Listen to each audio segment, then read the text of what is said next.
I am so ready. Countdown, 3. I don't know how those companies effectively stay in business in the future. What you two are doing is a boundless mindset. Thinking that you weren't going to have to learn a lot. Well, you made a huge mistake. There's one place I feel safe geeking out is It's here. here. There's a reason why we chose technology and not marketing. Welcome back to episode 6 of the CIO Project. It does not seem like we have done way more than 6 episodes. I feel like we've done a bazillion episodes. And as always, I am joined by my co-host, Brian Shields, CIO of Safeguard International. And we are in our new studios in Atlanta. This is our second role in our new studios. And every day it's an adventure, right? Absolutely. Every day is an adventure because different configurations. So last time we were up at the table. First time with the three of us, 3 people in the First time with the studio. three of us, So yeah. they did a remarkable job here. So we're super excited. Yep. Last time we were up at the table about 19 inches away from each other. I could smell what you had for lunch. I brought Tic Tacs for Howie this time, just in case. So I told Josh over here at Between Pixels, I'm like, let's spread us out a little bit, right? And so we're joined by our guest here, Bill VanCuren, who we will introduce here in a second. And so here we are doing the couch thing. This is kind of fun, the couch thing, right? Yeah, nice and casual. Comfy. Also, guys, as a reminder, we have our website fired up. You can find us at thecioproject.com. And you can watch our released episodes there, learn more about our hosts and guests, and drop us a line with any questions or topics you would like us to tackle in our upcoming episodes, as well as ideas and suggestions you have for the show. So we'd love to hear from you. Again, that's thecioproject.com. All right. Next, I would love to introduce you to our guest today, Bill VanCuren. Bill is a former CIO for NCR. And as I understand it, and we'll talk about this more, I'm sure in a few moments, you spent almost all your career there, which is almost unheard of in today's world. So really excited to get into that with you today. Bill is a member of InspireCIO, which is the fastest growing and most influential CIO association in the country, with 40 markets and over 1,700 members, where Brian is currently, you're still national chair over there, right? I am, yeah. And interestingly, Bill is an ORBIE Award winner, which none of us know what that de-acronymizes to. But it means you were the 2-time CIO of the Year award winner. That's really cool. I'd love to learn more about that. He also has a Lifetime Achievement Award winner over at InspireCIO, as well as a host of other awards that Bill has on his long resume. Bill is currently involved in creating and delivering executive education for IT leaders, both within InspireCIO, Leadership Academy, Executive Readiness, and in the TNCR network as a spotlight speaker on custom topics that include innovation and creating strategic partnerships. Really quick, TNRC? The National CIO Review. The National CIO Review. Great. Yep. I looked that up and I couldn't find it. Bill is participating as a board member for 3 startups, 1 mid-stage technology company, and is an advisor for 1 publicly traded company. And publicly, since it's public, you can tell us it's Arista Networks. And Bill is a guest lecturer at Georgia Tech this fall for an MBA class on strategy and data analytics. And he's involved with nonprofits at Techbridge, the Atlanta Food Bank, and the Carter Center. Welcome, Bill. Yeah. It's great to be here. It doesn't sound like Good retired. to see you, Brian. Yeah. Oh, yeah. I didn't mention that. So you're retired recently. Yeah. In my spare time. Yeah. I have a lot of spare time in between all those other gigs. And Bill and I have known each other for years. Well, at least since he arrived in Atlanta back in 2010-ish. Right. Type of thing. So it's we go way back. And it's been a great relationship. And, he's one of my favorites. Brian was a great host when I landed up in this big city, coming from a mid-sized city in Ohio. I land up in Atlanta, and there's great CIO networks here. There's something going on every night. Right. Like, what's going on? Like, well, for example, the CIO of the Weather Channel is speaking over here. Was in Duluth. So I walk in, and there's Brian, up on stage, and really an introduction to the great professional networks here in the city of Atlanta. Yeah. I was just going to say, tell us a little bit more about your superhuman origin story, right? So it's fascinating to me, especially in this day and age, that someone would retire after spending really almost all of their career at one company. Like, how does that happen, and what does that journey So I look always like have for to you? explain that, right? Because, when you spend that many years in technology with all the changes that happen. Yes. So I could tell a story quickly. I worked for the company that invented the retail point of sale experience. I worked for a company that was a division of the largest telecommunication company in the world at the time, which was AT&T. I worked for a company that was the first company to deliver commercial data warehouses, to business, right? I worked for the company that was the largest ATM, automated teller machine company, market share in the world, right? All those were the same company. So the point being that with mergers and acquisitions, we were once owned by AT&T and then spun off. You get a chance to experience a lot of different industries. Company relocated that brought me here to Atlanta 15 years ago. Okay. So you say, yes, he only worked for one company, but if I showed you my resume, it would look like 5 companies to you. Yeah, at least, right? At least. Yeah. Well, how did you start, and how long ago was that? I started right out of college. With NCR? Yeah. Oh, yeah, I started okay. as a software developer Oh, wow. right out of college. Yeah. Graduated on a Friday and started work on a Monday. Isn't it so funny? We've had this conversation, by the way, in past podcasts, and it's come up a couple times where people are just kind of like, "Yeah, I didn't take any break." I just went from like company A to company B. I spent the weekend moving my belongings from the university to. And what part of the country was that in, and what was NCR like at that time? It seems like it's been a good household question. name I grew up forever, in southeastern Ohio. Okay. I went to school in central Ohio, Columbus, the Ohio State University. The and then, Ohio State. We NCR won't hold that against you. NCR at that time was headquartered in Dayton, Ohio, Southwest Ohio. Yeah, it's probably remarkable for CIOs or aspiring CIOs who are listening to us. It's like, to Howie's point, it is remarkable how few people have tenures like that.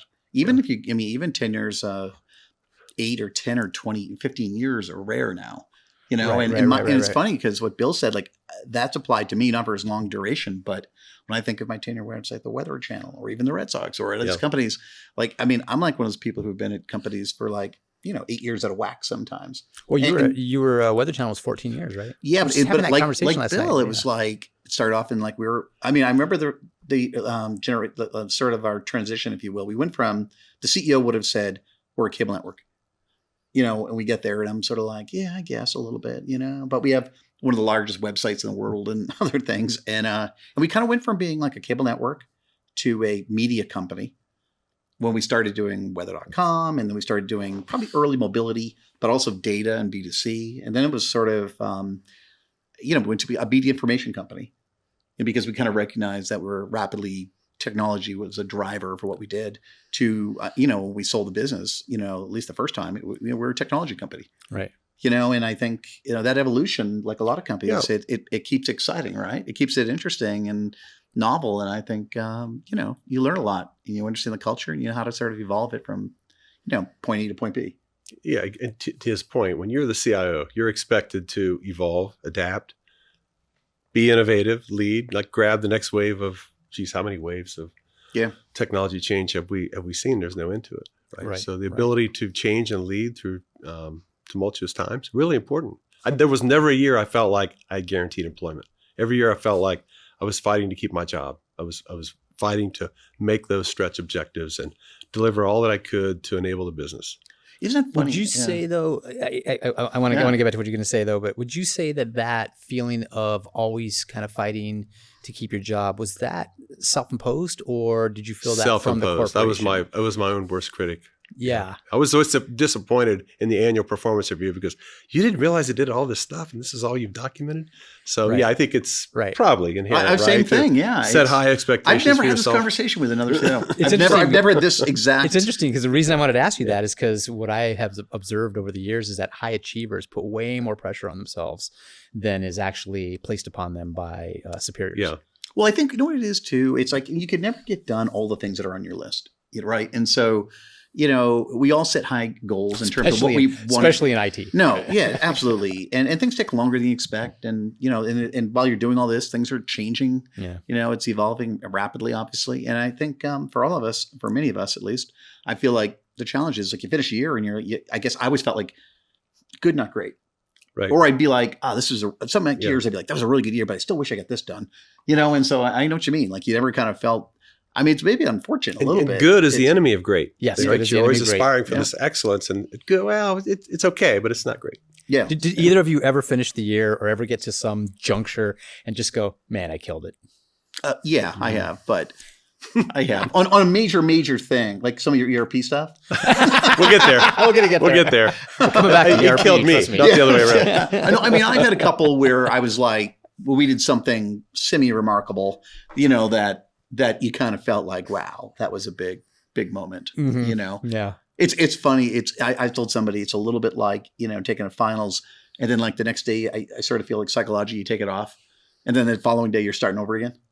Right. Like okay. you enjoy it for the weekend, right? Yeah, exactly. You're like, okay, what's the next big thing? Yeah. I bet you one other question related to this though is, and I'm guessing you and I are probably similar in this way. Everything I just said, or Bill was saying about sort of how much maybe pressure we put on ourselves to try to get as much as we can done on behalf of our company. Like, as much as I do that, I try not to pass it down to anybody else. Like, that's sort of like in my own head, not my expectations of every other person around me. Right. Like, I feel like I'm much more thoughtful about what the right tolerance level ought to be. When it comes to sort of leadership, though, I think in my head, it's, I aspire to do more, but I don't want to burn everybody else See, out. I individualize that. If I had an employee who I felt had more potential to grow, I would give them a bigger stretch objective than, let's say, somebody that really didn't have the potential for that, right? Yeah. So I probably individualize a little bit more, to your point. So if you could kind of walk us through how software developer, straight out of college in the same corporation with all of the different business units and things that change and shifts that take place gets to CIO. What is that? Our audience, there's people here that are not only executives in IT, but also aspire to I would say in IT, to you, it's a snowflake, meaning every one of those career paths is unique. Yeah. Every career path to the CIO, right? The CIO, probably the majority of them come from the business background or apps dev. Few of them maybe come up through infrastructure. Mm-hmm. Is the path starting in software? I think there's an appreciation, right? If you've done the job, there's instant credibility in that discussion. We were talking about, outages or root cause analysis. The fact that you can talk the logic, you don't necessarily know the current language, right? I programmed in JCL and COBOL out of school, right? And then I did some work in Unix and C and 4GLs, but I haven't done anything in Python. But I can carry on a conversation if it's logical, right? Yeah. And the methods that are used. So I think, there's some instant credibility if you've done the job in IT and you're leading the function and you've got to deal with these situations, that you've been in this situation, you can do the storytelling that you need to do.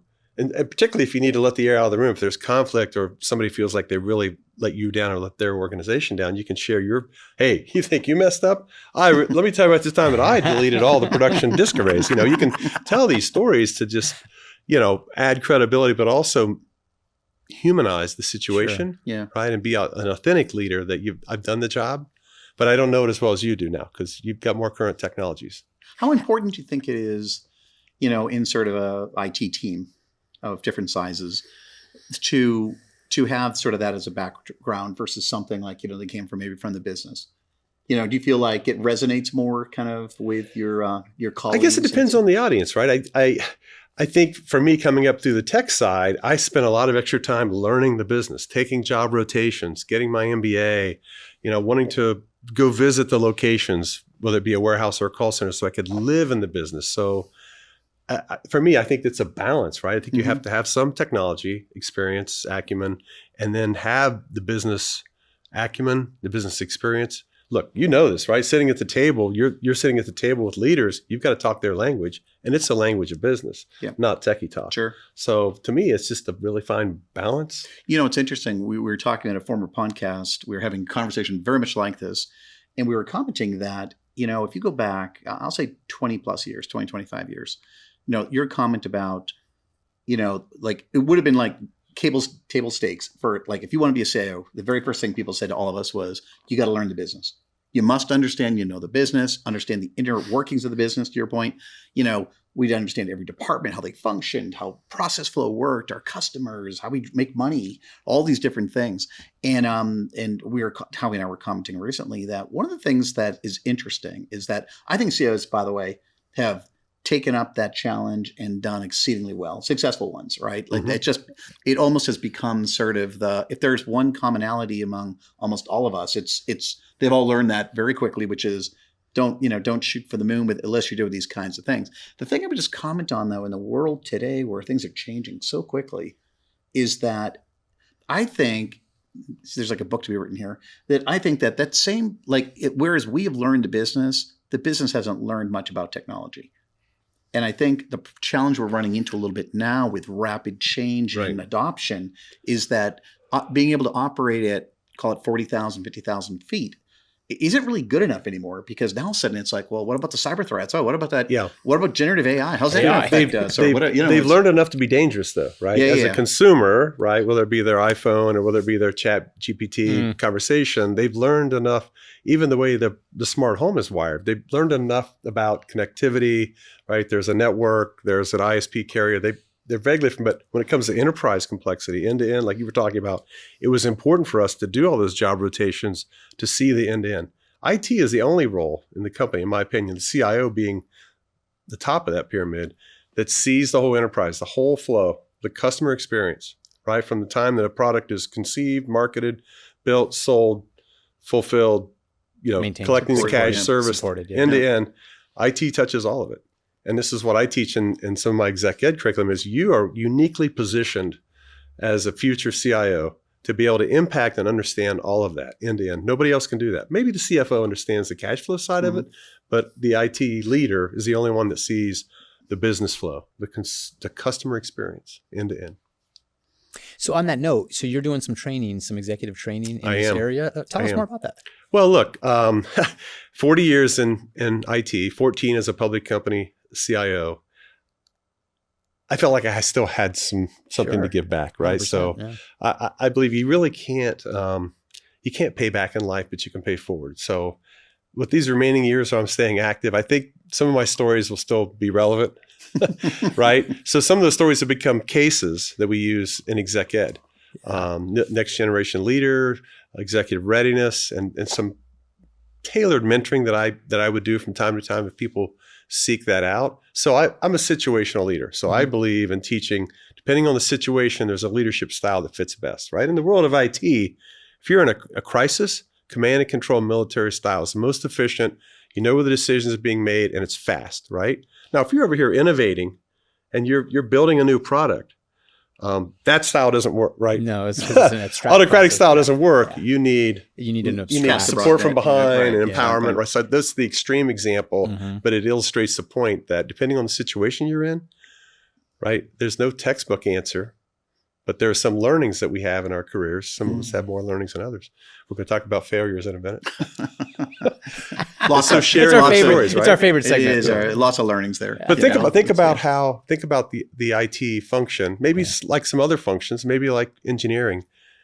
People are promoted up into middle management because of their technical expertise, their functional excellence, right? 100%. Not their soft skills, right? Not their leadership skills. And then when they get there, we've all heard of the Peter Principle. What got them there isn't what creates a great leader. So now they need and they hunger for that leadership development training. And there's a big gap out there.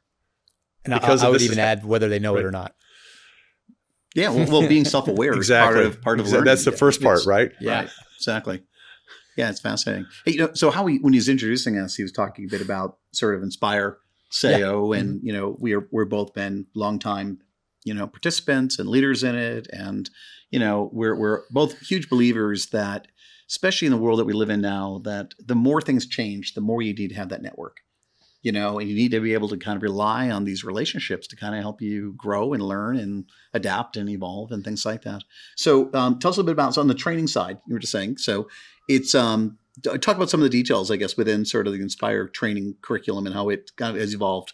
Yeah. So there's, within Inspire, we have the Leadership Academy, right? And so there's a next gen leader that would be middle management, right? So in there, we're teaching to relationship, self-awareness first, right? Manage yourself first, create relationships horizontally, understand transformation, strategy, and then we take it up a level. After NGL, there's executive readiness. So that's really the succession path for the CIO. What are the additional executive skills and learnings that you need to really be ready to assume the position? And so now that target audience might be VP of infrastructure, CISO, maybe it's VP of apps, maybe it's head of architecture, right? Direct so this is interesting to me CIO. Because the members of InspireCIO are CIOs, correct? Right. But it seems like the audience that you're catering to on these programs are not the CIOs themselves. It's their direct reports, right? And remember what we said, that gap. They are at that position now. They've been promoted up to head of function. And what do they not have? Leadership skills, soft skills, and the 85%, right, of your promotability now depends on soft skills. only 15% of your promotability at that point forward is functional and technical. But it's the reverse of what got you there. Yeah, what got you there was those skills. So does the way that this works is that within Inspire, your CIO members actually nominate people within their organization? Exactly. Oh, exactly. wow. That's And they really in cool. turn can also be a mentor. So the program is based on, in-class experiential training. I come in and I lecture, right? I give, here's some examples. Case studies. It could be referencing a book. It could be, a YouTube video, something like that. There's a case, here's a real situational case. Take this business plan and present it to the board. What do you need to do to build a business plan? And during that, there's 5 modules, 1 per month. Mm-hmm. And also during the month, you meet with your mentor. So CIOs like Brian volunteer to be a mentor, and they get 1 hour with the student to talk about their development outside of the 3-hour class. It's like a little tangent here, but we were talking about mentorship, Howie and I, in one of our podcasts. And I was telling a story. I remember we were at Vertex in Boston, and it was one of the cohorts that was meeting. And there was a lot of CIOs in the audience and some up on the stage. And we're just kind of talking to the audience who are members of, our respective businesses and things. And I said, listen, whether you're in this program or you're not, just for a moment, like if you don't have a mentor, like you're making a mistake. Especially in a field like technology that changes so quickly and expectations pivot as you advance. That if you don't have that trusted internal advisor, it doesn't have to be internal, but advisor, it's a challenge, And I remember asking the audience of CIOs, I said, raise your hand if you're a CIO. And it's like, now, how many times have you said no to somebody that's asked to be a mentor? It's the biggest compliment. No one's ever It's a huge says compliment. no, Somebody right? walk up and say, Brian, would you be my mentor? Yeah. Sure. And sometimes, it's so no. Forget it. Get away from me. You don't want me. Is there a bigger compliment? Think about My wife doesn't want me. Is there a bigger compliment that No. you would get as a boss? Oh my right? God. And you think of all the years of experience, and you think to yourself sometimes, how do we distill this into just how do I package So this? the follow-up question to that from the audience is, how do they ask? Right? There's a lot, especially in technology. The generalizing, right? Sure. The core personality, engineer type personality isn't the same as the core marketing sales personality, right? And a lot of them, you're a little bit more shy, a little less or introverted, a little less sure. A type driven, may be uncomfortable to ask, right? So what advice would you give someone who's listening right now who would love mentorship but really doesn't know how to ask for it? Be courageous. Yeah, I'd say the same. And be bold. Don't think of like somebody who's a level up from me, but go high. Go for the C level. Interesting. Go 2-3 levels up. Not just my boss, but right. And I would actually argue, if it depending on how large your technology organization is, or your organization is in general, find someone who's outside of your domain. I tend to favor going toward finance. Right. So because nothing's better than understanding the business. So not necessarily if you're in IT, not necessarily the CIO. Oh yeah, right. Because you kind of get that. You get that almost through osmosis a little bit. You can develop those relationships, but building a relationship with the CFO or someone who works for the CFO, because you learn about. It also shows 2 things. One, you learn how the business operates. You kind of understand sort of where there are issues and challenges and how it impacts your department or yourself and things. But it also is pretty applicable company to company. So to me, it's like if you start there, it's I don't know. That's where I tend to advocate for. Yeah. Think about where I'm at. I'm retired from corporate CIO land. Right. I want mentors who have done startups because I'm trying to advise companies on technology. They're part of startups. I'm like, I've never done a startup. Right. I need a mentor to explain to me what the world of a startup is like. Which is a really good point because mentors need mentors, coaches need coaches. Exactly. We're all growing. And by the way, I know we just talked about mentors, but you don't have to have one mentor. Right. I have different mentors for different things. Like the mentor who might help you evolve in your career in a corporate situation is different than the mentor who might be the right person to help you think through entrepreneurial, innovative things. And it's, but you do have to be courageous. At the end of the day, there's no sign that says, and it's not an email either. In my opinion, this is not like, I think too often, especially younger generations, have a tendency to hide over-rely behind on the keyboard, right? email. I mean, I'd probably still tell them yes if they did, but I'd probably say, why don't you come to my office and we'll talk about it. I think he just nailed it, right? It's in the moment. So you might be doing a one-on-one coaching. You might be praising an employee who did something outstanding, and you get a little back and forth, and then you just say, would you be my mentor? Yeah. And maybe that's 1 or 2 lunches. Maybe that lasts for years. Yeah. You don't know till you get into these. You never know. Is it just one or two, and I give them advice on their resume, and they just said thank you and went their way? But maybe they just want to keep coming back for more, and you keep giving more. It goes both ways. Yeah, I've had folks I've done mentorship that have now worked for 4 different companies, and they'll still call me periodically, and we'll chat. And and it's nothing more. By the way, it's super. There's nothing rewarding. more rewarding than that, right? It's the most rewarding thing. Like I think all of us, like watching the people that you've had an opportunity to touch their lives, and see them be successful in their respective careers is the best. It's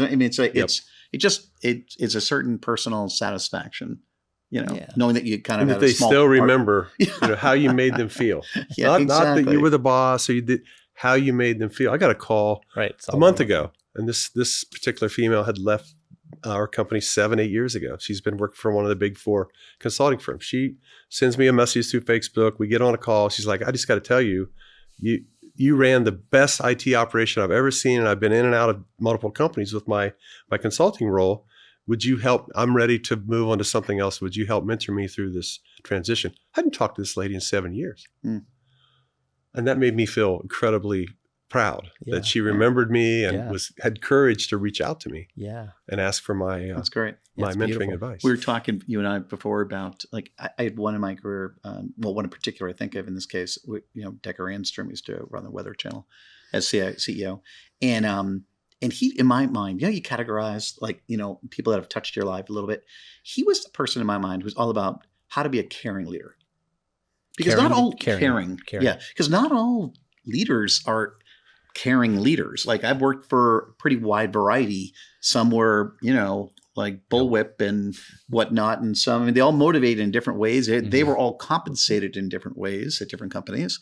And it reflected in their style of leadership. And but that one resonated with me. And it's sort of like the one that I try to carry the most, if you will, when you think about, like, certain things you hear in your life or come in contact with, they just sort of stay with you. They're just sort of like, they become sort of a little bit of a part of your DNA from that point forward. You get a lot of loyalty from employees who know that you care for them. 100%. At my retirement party, that was the one word that a lot of employees would just go up and say, we knew that you cared about us. We knew that you fought for us behind closed doors. We knew you had our backs. And that was the thing that in the end for me, after 15 years as the CIO, I think it was the longest run here in Atlanta with the same company. I would venture to say that's even more. Probably. I left after. I left after 13. You got that for free. You need to care for your employees. Exactly. And I would venture to say, and you guys can tell me if I'm right or off here, that that's even more rewarding than implementing some big technology system in a great way, right? And you have the big win, and you win the award, right? And that kinds of things. That this is more rewarding than even that. There's no comparison. And we'll talk in a minute about ERPs. Implementing the big thing, it's a game of survival. It is. Because more of those big more fail than succeed. Yeah. And we learn more from our failures. If you hadn't picked up on it, we're coming up to a story, guys. But I do want to close the loop on this executive readiness program that you guys are involved in. It also sounded, if I didn't hear it correctly, it also sounded like another audience goes beyond your CIO's reports out to the business a little bit. So you're extending the audience out to the business. Did I hear that correctly? Well, with Inspire, the leadership network, it's a CXO network now. So for chief marketing officers have a membership, CISOs have a membership. And what we've done is we basically provided a graduate level beyond the next gen leader is the exec readiness. So we've added board awareness and executive presence, right? How to present yourself physically as well as digitally as sort of capstone on top to really fully round out the executive to be ready for that big CIO job. Great. Wow. Sounds like a pretty comprehensive program. Well, what's remarkable? It's so much of all this is really the way it operates today is really almost in the last 3-ish years. Yeah.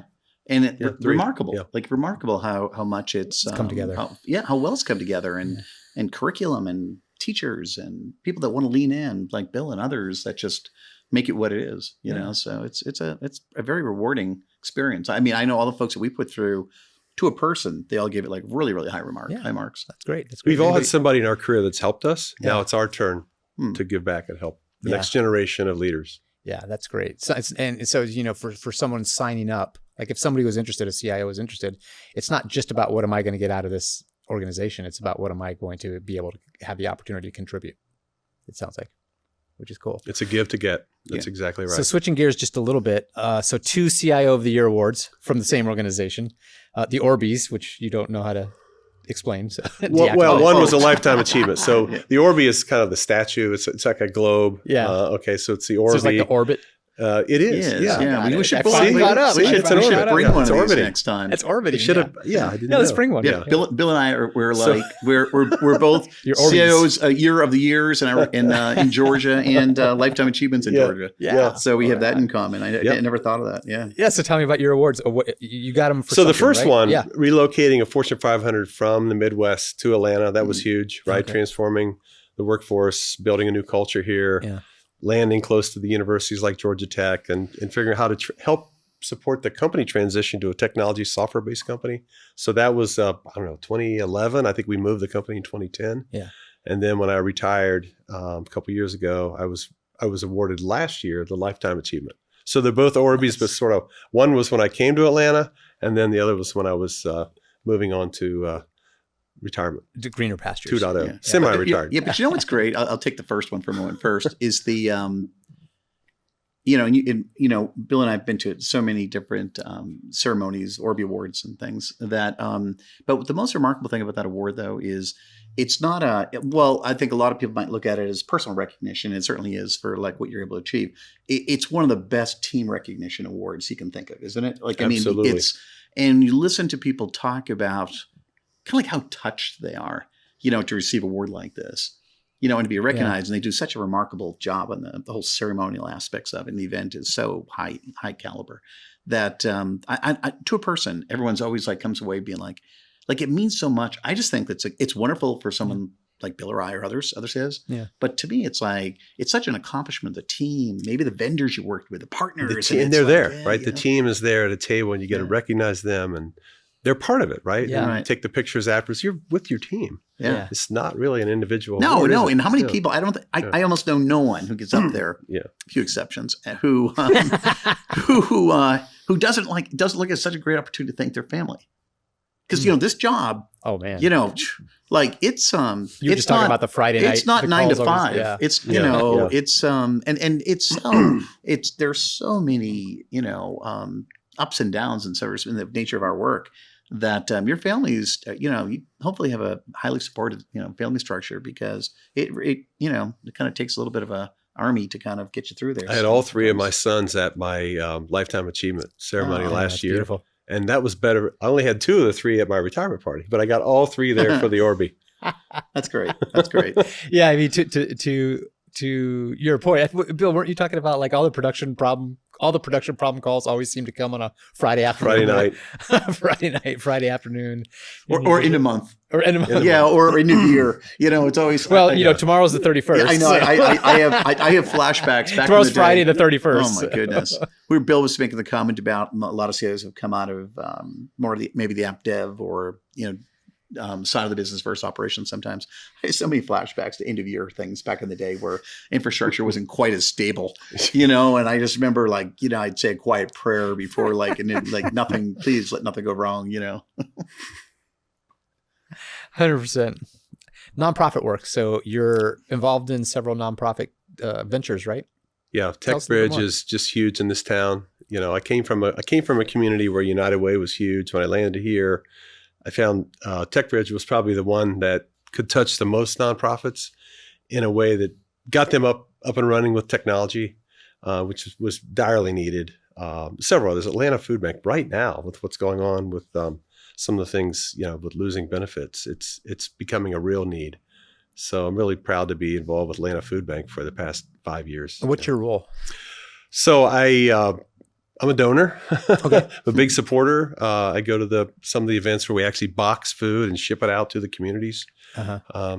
That's good. Yeah. And the Techbridge community, I mean, for those that may not know, because obviously people are all over different places, Yeah. they do such a remarkable job touching the nonprofits with technology. And the thing that's amazing too is they have opportunities for companies to kind of get engaged and sort of work with individual companies, kind of help them on they're starting up, or they've got a lot of this becomes a lot of it's operational questions that they have of how do I get my business fully functional and things. And it's always once a year sort of black tie event, which is really exceptionally done too, really high quality work that they do. So it's a great group. And it's, I mean, you think back to like participants they're virtually almost all the major CIOs in a given city here in Atlanta. What is your board member life like? It's very different, meaning that no two are the same. I have a couple former employees who are trying to start companies. So I volunteered to be their chairman of the board, which really is recruiting other board members, right? Helping make connections, guiding them on ways to think about their strategy and their go-to-market. So, boy, I've had to learn marketing and sales. Like, the first thing you have to do as a startup is you have to sell, sell, right? Every startup I've worked with, great technology, great LinkedIn, brand image, great product, no sales experience, right? You can't afford to hire salespeople. So I've learned the model of, 100% variable compensation pay, those kinds of things I've had to learn. Other board roles are simply giving advice, right? The thing that I have is really, I don't like to use the word consultant. Consultant implies I got a statement of work, I got to deliver something. Yeah, right. There's acceptance criteria. I don't do that. I think part of it's because we worked with some. Yeah, it's it's advising, making connections within your network with some of the mid-stage technology companies that I work with. What about with public companies? Not on a public board, only in an advisory role. Okay, is an advisory role. Well, it's a good question. I actually decided not to do public boards. I mean, that was a big decision when I retired 2.5 years ago. Was I started down that path, and decided that I won't get into all the reasons why. Some of those were just political at the time for what some of the mandates were for the makeup of a board, as outlaid by the SEC and others. And I talked to people who had done both, and they said, "Look, you're just not going to be happy there. There's more fun to be private equity." I moved more around private equity where you could make an impact much, I think, quicker. Right. But as an advisor, it's a different role then. Yeah. So pivoting for a second, at the outset, I was mentioning that you get involved with things around innovation. And I know, when people are listening to these, podcasts, we talk about innovation a fair amount because obviously it's the top of, things going on these days. Yeah. Have you found in your career, like, how do you sort of advance innovation in your respective businesses? Well, I think, do you have a method to your madness, or I don't think there's a method. I think that you're looking for a distinctive competence. You're looking for something unique. But first of all, with startups, we're studying the market to see what's the need, what's the unfulfilled need, what's the unsatisfied demand, right? So really understanding your competition. Is there even a market at all? Testing the market, doing some trials. I don't know that you need to be more innovative than the next competitor. My background is more operational excellence. I believe that consistency, process, persistence, over time can win over innovation. Innovation is great. You got to have innovation, but to me, it's not everything you need. Sure. It's necessary, but it's not sufficient to be successful. Yeah. Well, I think many companies as we've looked at generative AI over the last 2 to 3 years, there's a lot of companies going out there and spending a lot of IT organizations, spending a lot of time with proof of concepts and trying to figure out, which ones of these are going to make sense and, what's our methodology and how do we put governance around all these wrappers and things like that. But at the end of the day, I think something you said is really important too. It's you do need to kind of recognize like, when do I need to be like an early adopter? Yep. And when is it fine to be a fast follower? Right. And I think too often, people shoot the moon here and it's like, I really need to be like an early adopter. And I think if you pause for a minute and you kind of think about it, you're like, really? Like, or is it worth? Well, we have a really great case study for this right now, right? Which is the whole Gen AI, push, right? There's a lot of pressure, right? Not only from management or boards, but also like within the organization, right? Everybody wants to apply a use case, right? It's kind of like taking off all over the place. How are you right now? I'm just going to ask you this, Brian. Like, how are you right now taking that sort of like that context of how early do I want to be here? How much do I want to lag a little bit behind? Yeah. Where do I want to be on this? Sure. How would you apply that? So with what's I going on guess right now? our philosophy is like really kind of twofold in a way. I think it's we have both a top down and kind of a bottoms up approach. Okay. We haven't fully rolled out the bottoms up component, so this might be news to folks a little bit. But we're when I say bottoms, what I mean there is like how does it touch the average employee? Because I think sometimes applying generative AI to, like in our case, say consumer-facing technology products, I don't want to say it's easier. But it's better defined. Like we know what certain systems are. We know how they operate. We know where they would benefit potentially from generative AI. We've done a lot of proof of concepts. We know. We're using them in, I think, probably more of an additive manner than a replacement. In certain cases, we're comfortable enough with the results set where we feel like it can operate in probably a well-defined space, if you will. Oftentimes, we have a man in the middle still with some of our different issues and things. But it's kind of a, I don't say it's a little bit of a complicated mosaic, though, because just like in any technology, each project's different, right? And all the LLMs can be different. I think one of the biggest problems that people make in this world that we're living in right now with generative AI is it's the proverbial armed with a Gen AI hammer, everything's a Gen AI nail. And it's like, and if you gave somebody Copilot, the answer is the tool of choice is Copilot. And that's silly, right? I mean, like we would never look at a technology solution and assume it's always the same database or it's always the same software development toolkit and things like that. I think people are kind of waking up to the reality that, you got to sort of have much more thoughtfulness that can go into it. But in my mind, there's a bottoms up approach, which is how do we touch the folks? How do we have maybe captains in some of our key business areas? How do we educate them? How do we teach them about prompt engineering? How do we celebrate their successes? How do we celebrate their losses? It's just as important when you're embarking, I think, on new technology that you recognize that, you're going to have failures. And it's okay. It's okay because it's not like R&D in the old days, right? It's not like R&D where, a team of people got a whole bunch of money, went away for 2 years and came back and everyone's like, it's a big like wah wah moment. Yeah. Like now it's kind of like small R, big D. It's like you do something discrete, you test it, there's testability elements to it, you rapid prototype things, so you have results. But anyways, so bottoms up, how do we teach it folks? How do we celebrate those things? How do we continue to evolve? It is going to be the process. Top down, we're introducing more of a center of excellence model around sort of our enterprise engineering area. How do we incorporate technology how do we incorporate generative AI into our, key products and technology that we make available to our businesses and things like that. And I think it's a little bit of the combination of the two with best practices. And I guess the middle layer there, and thought of it this way, is really governance. Like these things fall apart quickly unless you've got governance. I'm a believer of sort of a federated model. So I think it's not one of those things you want this to be completely IT top down where we're just driving it and it's, that type of thing. To me, it's much more about putting guardrails around it with some proper, education and awareness and staying active to make sure that it's kind of going the way it should be going. And in terms of this context of early adoption versus maybe not so much, where do you think you would fall with that right now? I think the early adoption part is a very small minority of your investment. But I think like any investment, there probably are some parts that you want to be a thought leader. And not every company. You have to know your company. You have to know your culture. You have to kind of know your willingness to not be successful, and your budgets and things. But if you could earmark some monies, and all of us tend to have a little bit of a domain where we consider ourselves thought leaders. I don't think there's anything wrong with kind of having sort of a portfolio bet here.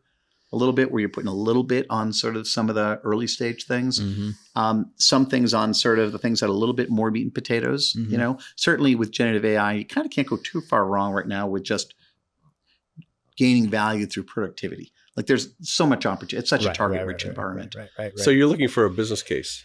Absolutely. Out of generative AI. Yeah. See, everything he just said in the past 5 minutes, you could apply that to anything. You're using AI example. Right. That was one context. But he just gave you the full CIO maturity approach to innovation in your technology. He just gave it all to you. There's governance, there's a COE, there's federate it once it works, choose use cases, look for a business case.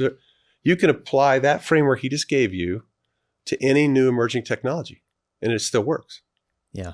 That's beautiful. That's the difference between a mature CIO, absorbing a new, remember we said earlier, longevity and how long you've been doing this? A long time. What do we got here between us? A lot of years. We got between us maybe 80 years of experience. Probably. We get there, right? Yeah. So that's the difference, right? Yeah, You have a mature person that's very experienced in the role. Throw a new tech. What are you going to do about this new technology? It's called AI. Yeah. He's got a process. Yeah. Here's I how got you the do framework. I got the framework. Yeah. You know what's a little different in this That one? was, though? that was, You know what I was gonna say? that was like rich though. I just have to stop. That was super rich. Like, that exchange right there was so rich. No, that was Go ahead, awesome. Ryan. Go ahead. You know what's interesting? What's a little different with this one, because everyone's nuanced, right? Mhm. Is that it's a little bit, if you go back, not too far, like there was this whole kind of anxiety around shadow IT, right? And people were like, oh, well, all these people are doing technology outside of technology and things. Now, if you haven't woken up to the reality that that's the new reality, Mhm. then you've got a bigger Yeah. problem, because now you've got to Yeah. cross that divide. Yeah. Because For me, the- it was free R&D. Oh, you want to do I'm shadow just IT? Try this little RPA tool. Let me know how it works. Let me know how it goes. I just outsourced my R&D yeah, it's to somebody else in the business who had budget. They wouldn't give me the budget, but they had, okay, we'll try this. right. Totally. Let me know if it works. Yeah. And make sure you pick up operations too when you're done. No, but this is the real new reality. If you're a CIO or aspiring to be CIO, you need to kind of grasp this, that you can't control your own destiny completely. You may be able to control, not even, within IT somewhat, but this new stuff, this new world that we're living in is going to be a world of, how do I put thoughtful, parameters around different things so that we as an organization can more broadly innovate and benefit from these new capabilities that are just at the beginning right now. Right. Right. And it's but you got to be open-minded. You can't be a control freak. Yep. If you're a And this control is the- freak, Give up control. This is the Yeah. federated part of your portfolio, right? Sure. Of this model that Bill was articulating. Just seems like there's a heavier index on it now, on that part. No, there is. Yeah. There is. Yeah, because if you think of tools in the past, way back in the day, anybody could buy Microsoft Access, anybody could have Lotus Notes, anybody could have different products. Yeah, and they could advance those things, but those things kind of ran a little counterculture, because the problem with all of those ones is they didn't scale, and B, they sort of created other challenges, support challenges oftentimes. Mhm. I have memories on those tools and others where it's someone builds wax on a Access app way back in the day, and it was impressive for almost prototyping. And then it became mission critical. But then you can't scale it. And it's running on their desktop. Right. Next thing and you know, they they didn't go- show up this week. And then the CIO gets a call. Hey, we're stuck. Our orders aren't getting through. There's this thing. Joe, is it Joe? He's not there. What do you mean? Oh my God! Now we have I didn't realize. the whole department uses 30 people, and by the way, performance is terrible. And then what comes next? Can you take this over? This is IT. Yeah, Okay, right. I got it. Right. Right. We would take it. We would rewrite 80% of the code base, and we I remember we going to a scale it company- out and put it on a server, and it's Oh, my Lord. okay. It's running. I remember going into a company that ran Good Lotus prototype. Notes, and this is going to sound a little negative here in Lotus Notes, so my apologies in advance. But I'm not sure there's anybody left after apologize. now there's to. still a handful, They're still out there. But I will just tell you, we get to a point where I said I would just treat it like, look, this is like a legal virus. No more whacking out mini apps, because if I wanted to pivot us to, in this particular case, like Outlook or something else, I am not rewriting 47 apps. And it was tricky stuff, and I give them credit. It's a very interesting way designed solution. It's just the way it would spread, Like a and virus. you talk about sort of, trying to give people latitude, but when people are developing apps like that, that the problem is ultimately is no one knows what the scalability issues are going to look like, and they tend to create problems for organizations. Yeah. But So- innovation tends to happen really close to the problem. Right? I can remember industrial engineers would hack up some shop floor control algorithms out there, and they were trying to solve a problem, right? They were really trying to innovate, but then scale, right? Interconnectivity, all these things. Then it became, hey, CIO, just take that. Just take it out of there. Own it. Okay, got it. But those were the best prototypes that were happening in the business, in the call center, close like to the problem. RPA, Right. in the back office accounting, order management. That's where RPA kind of grew up, right? Those things grow up where the real problems are happening out in the business. And that's what I would tell people. You asked me earlier, the path to the CIO was spend time in the business, spend time in the call center, spend time in the warehouse, spend time and a ride along with the sales rep or the service tech who's got a handheld device. You got to experience it closest to the customer and the end user. Nothing really innovative happens in corporate home office. I don't know if that's a dirty little secret I'm letting out, but in the ivory tower, in the corporate headquarters, there's not really great innovation going on there. It's going on closest to the customer. You know, it's so funny you bring really that up. I love that point, by the way. I do Someone's too. talking about a Harvard Business Review article that just came out, and we were chatting about it today. And I was saying that, as I understood his translation of it, it talked about kind of where innovation kind of occurs or where it needs to occur kind of with AI and things.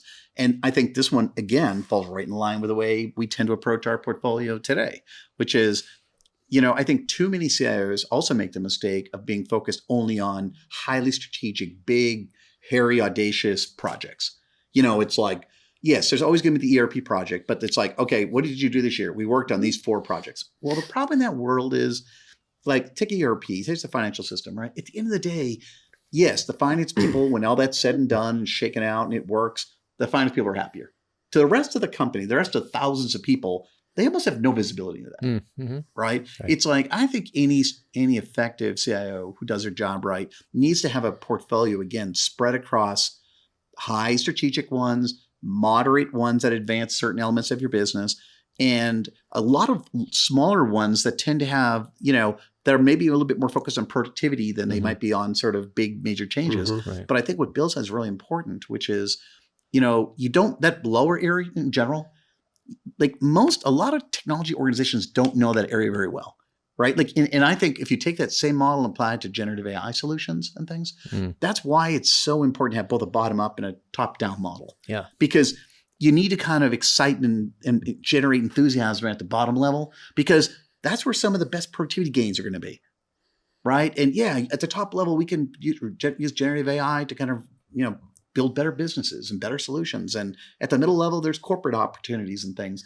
But in my mind, it really is, again, thoughtfully thinking through your entire, you know, corporate stack a little bit to kind of know, you know, how do I spread my peanut butter here across some of these different areas? This has been such a rich conversation. It's a great segue though into our favorite segment, which is confessions. So Who goes first? Brian's already gone. This is all on you, Bill. Okay. Oh, we didn't tell you that. So Sorry, that's all right. Yeah. No. So we've talked about this, right? So we I think we all agree we learn more from our failures than we do our successes. So, you know, can you tell us about one of your failures in your illustrious history that sticks out in your mind? So let me ask you, what does CIO stand for? Now that you know what Orbie stands for. What does CIO? What does CIO stand for? Oh my God, the original CIO. So Why? the joke is was, career is over. Career is over. And right, then yeah, the footnote behind that is because they tried to implement an ERP.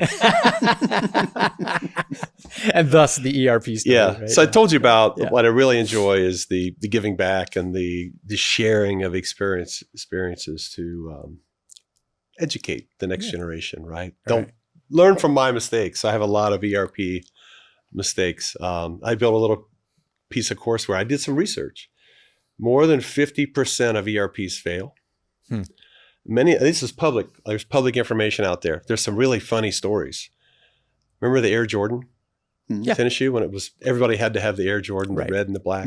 Nike decided they needed to implement a new ERP to keep up with the demand, the forward stock, the inventory, and supply and demand whole alignment. All that chain, was a disaster. Really? Public information. You can go search it out there. Tanked the sales. The stores couldn't order enough Air Jordan shoes. One year, going into Halloween, Hershey's implemented a new ERP system because they wanted to have the system up and running before Halloween. What happened? Couldn't get chocolate supplied out to the stores. It was a disaster. Tanked their stock price. I could go on and on. There's countless number of stories in corporate America. Right. The ERPs they're viewed as the panacea. It ties all the processes together. Right. We'll get one version of the truth. The executive team will just push a button and everything just flows, right? And so my confessions, I actually had 2 really bad ones in my career. You can ask CIOs, were you ever almost fired or were you fired? I think at least twice in my career, I was on the brink, and both of those were ERPs. One was a factory impacted our PC business, of which I was the IT director at the time, not CIO, but IT director. and we implemented an ERP, and it wasn't quite ready. And our users weren't quite ready. Another one I really was Confessions with Learnings, where I learned external factors. This was a European ERP implementation, our ATM plant in Budapest. Okay. This did impact our quarterly results. So I learned a few lessons. One lesson I learned was silence is not agreement. So in the go, no-go meeting, we walk in, it's the head of supply chain and me, and we're like, everybody's ready to go, right? And everybody's like, no issues? Well, you signed off on the user test? Okay, let's go. We didn't give them a chance. We should have, in hindsight, my learning would be every person needs to talk about why your vote is yes or no and go. Because it was very much a tops down. We got to get this thing in. There were other pressures at the time. Right. So I learned about external factors outside your control. This was 2008. The Olympics was in Beijing. And if you remember what happened, the Chinese government shut down all business during the month of the Olympics. So we had our Asia ATM factory was there. We shut it down because the government required us to stop doing business during the Olympics. We rerouted all the Asia orders to Europe. Okay. So we had the Europe orders plus the Asia orders. Unbeknownst to a lot of us, other people in the company had decided to outsource some of the inventory warehouse management to a third party, just thinking that we'll just point the EDI another direction, it'll just go. All these things hit at once, and we shut the place down for a couple of weeks. It was very impactful. Wow. So I learned a lot there. A couple learnings. External factors matter. Yeah. I didn't even tell you. It was in October. And the Hungarian factory workers were also potato farmers during the day. So they took a week off to go harvest the potatoes. We didn't know it was potato harvest week. We picked the go live week because it was good for the company. It was a good week for the company. We failed to ask the hourly employees, well, it was a good week for them. And it turns out they were potato farmers in Hungary. They were doing 2 jobs. And so it just killed us. Wow, that's amazing. That's a great story. It That is- a lot of learnings there. No, isn't it remarkable? Just being aware of everything going on. Well, and I think the one you You said get so too, myopic about we're going to go live with this thing, but right? don't you think it's a corporate pressure part that's the part that almost like, I don't call it the biggest learning, but like your point about sort of, listen, at some point, if you're not ready, you're not ready. Like, and I've got other confessions I've done where I could tell stories about like going live on things with key initiatives because people really thought it was important that you really weren't kind of, you knew in your head that you wouldn't go, if it was normal times, you'd say no, but there was so much pressure to say yes. And I just think that's, if you're listening to this, be disciplined, be bold again, to your point. It's like, you've got to sort of, if we're not ready, not ready. That's why it's so important, just taking a tangent on your thing there. It's so important that even from like a test in a normal day-to-day basis, that your QA people feel empowered. Like if it's not ready, right. Don't strong arm those guys into being they like, oh, it's ready because you know what'll happen too is in those situations, they'll start telling you what they think you want to hear. Yeah, or they become silent. Malicious obedience. Yeah, right. Malicious obedience. I'm telling you what I think you want to hear. Yeah. Because I know I really don't have a vote. This train is coming, and I can't. No number of employees are going to stand on those tracks. That train is rolling. Well, and if you're in this situation, how difficult is someone, the rank and file person in your department, where they're like reading about all these amazing things that are going to happen to kind of discover that somehow that it's like it's going to be between you and this launch. Like, what would you have done different? What are the, say, top 3 things you would have done different in hindsight? In hindsight being 2020, right? So I would have instituted some process where the actual end users of the system had a vote in their readiness and their not only training but certification. Their English wasn't really that good either. I didn't even tell you that part. They were mostly speaking Hungarian. So the ability to actually got that with the potato farmer use thing. the system efficiently at that level. The go no-go decision, more formal, right? Everybody speaks, everybody votes, all the functions, right? So procurement, warehouse management, shop floor control, so on and so forth, right? IT and so on. Need to hear from all those. Silence is not agreement. Right. That's a big thing I learned. That was a big one. Silence probably means no, because they're afraid to speak. Right. Exactly. Malicious obedience. What are you thinking? How would you characterize your readiness? Yeah. It's a good confession. And thirdly, probably, an audit of the readiness. And I did this in later ERPs. I had an external auditor come in and audit and observe, and then gave me an independent report on the readiness. I learned my lesson there. I didn't make that same mistake twice. Yeah, that's a big one. That's a big one. The thing I've learned from this whole conversation is never get involved in an ARP system. So there's one more thing. Yeah. So I did this research on the 10 common failure modes. Guess what? They're the same for CRM. So the earlier point was big CIOs in the corner office do these big enterprise initiatives and they forget about all the other productivity things going on. Yeah. Don't be one of those CIOs. Right. You need his balanced portfolio scenario. You got to have the big multi-year transformational because that's what you do, right? Mm-hmm. The company drives you there. The scalability, the growth of the company requires that type of solution, but you still have to serve the productivity needs of all the other functions that aren't being served by the big CRM. But the failure modes were the same between CRM and ERP. Think about that. So it's not the technology; it's the size and scope. Because they touch multiple functions, the makeup of the steering committee, who has a vote in the decision, the solution design, the training, right? All the things around change management. High expectations. Change management. Right? It's going to alter the way we do our business. Why are we doing this? Why are we doing this repeatedly? Why? Employees want to know why. They understand the why. You're training me. I can drive this mouse this direction. But why are we doing this? They need context. This is better understood in Asian cultures. And when you work globally, you understand Asians really grasp the larger context of why. Americans tend to be focused on the what, the how, and the now, and go faster. Interesting. Very difference in cultures as to what's important in the change management curriculum. What's in there. So as a leader, especially in Western society, as a leader, taking the time to really try and build context for your people. And if you're a North America headquartered company deploying change in Europe or Asia or Latin America, understanding they have to be in the lead. That was the other learning. Yeah. Future implementations, when we implemented ERP in India and Chennai, we put them in charge. We're just here to give you what you need. Yeah. You own the implementation. Prior to that, the corporate guys were flying in, right? You know what corporate pigeons do? They come in and poop on you and leave. So you had corporate pigeons flying in, doing the work and then leaving, and then locals are like, well, I'm glad they left. Now, what were they telling us to do again? It's literally dive bombing. You've got to create ownership at the local level. That's great. Yeah. These are the learnings. That's great. Yeah. That's great. So just to wrap up, how can people contact you, the work that you're doing with InspireCIO?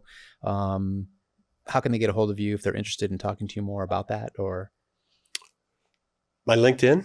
Yeah. I have a website, bvcadvisorsllc.com. bvcadvisorsllc.com. All right. And if they're interested in Inspire, members of Inspire would enroll in the Leadership Academy and go through their local chapter. Every city has a local chapter. Atlanta, New York, so on. Boston. Absolutely. Do you know he started the first chapter outside of Atlanta? I do, yeah. Yeah. Chapter number 2. He's the Maverick. Boston. He's the Maverick. He's an innovator. Well, right on. All right, guys. Well, I thank you guys for being here. And I'd like to leave everyone with this quote from Colin Powell. Colin Powell. I don't know. I can't get that out of my mouth. Former U.S. Secretary of State and 4-star general. Leadership is solving problems. The day soldiers stop bringing you their problems is the day you have stopped leading them. They have either lost confidence that you can help or concluded that you do not care. Either case is a failure of leadership. Caring leadership. Care. Yeah, absolutely. If you lead with one thing as a leader, that's the biggest takeaway. That's the lasting one.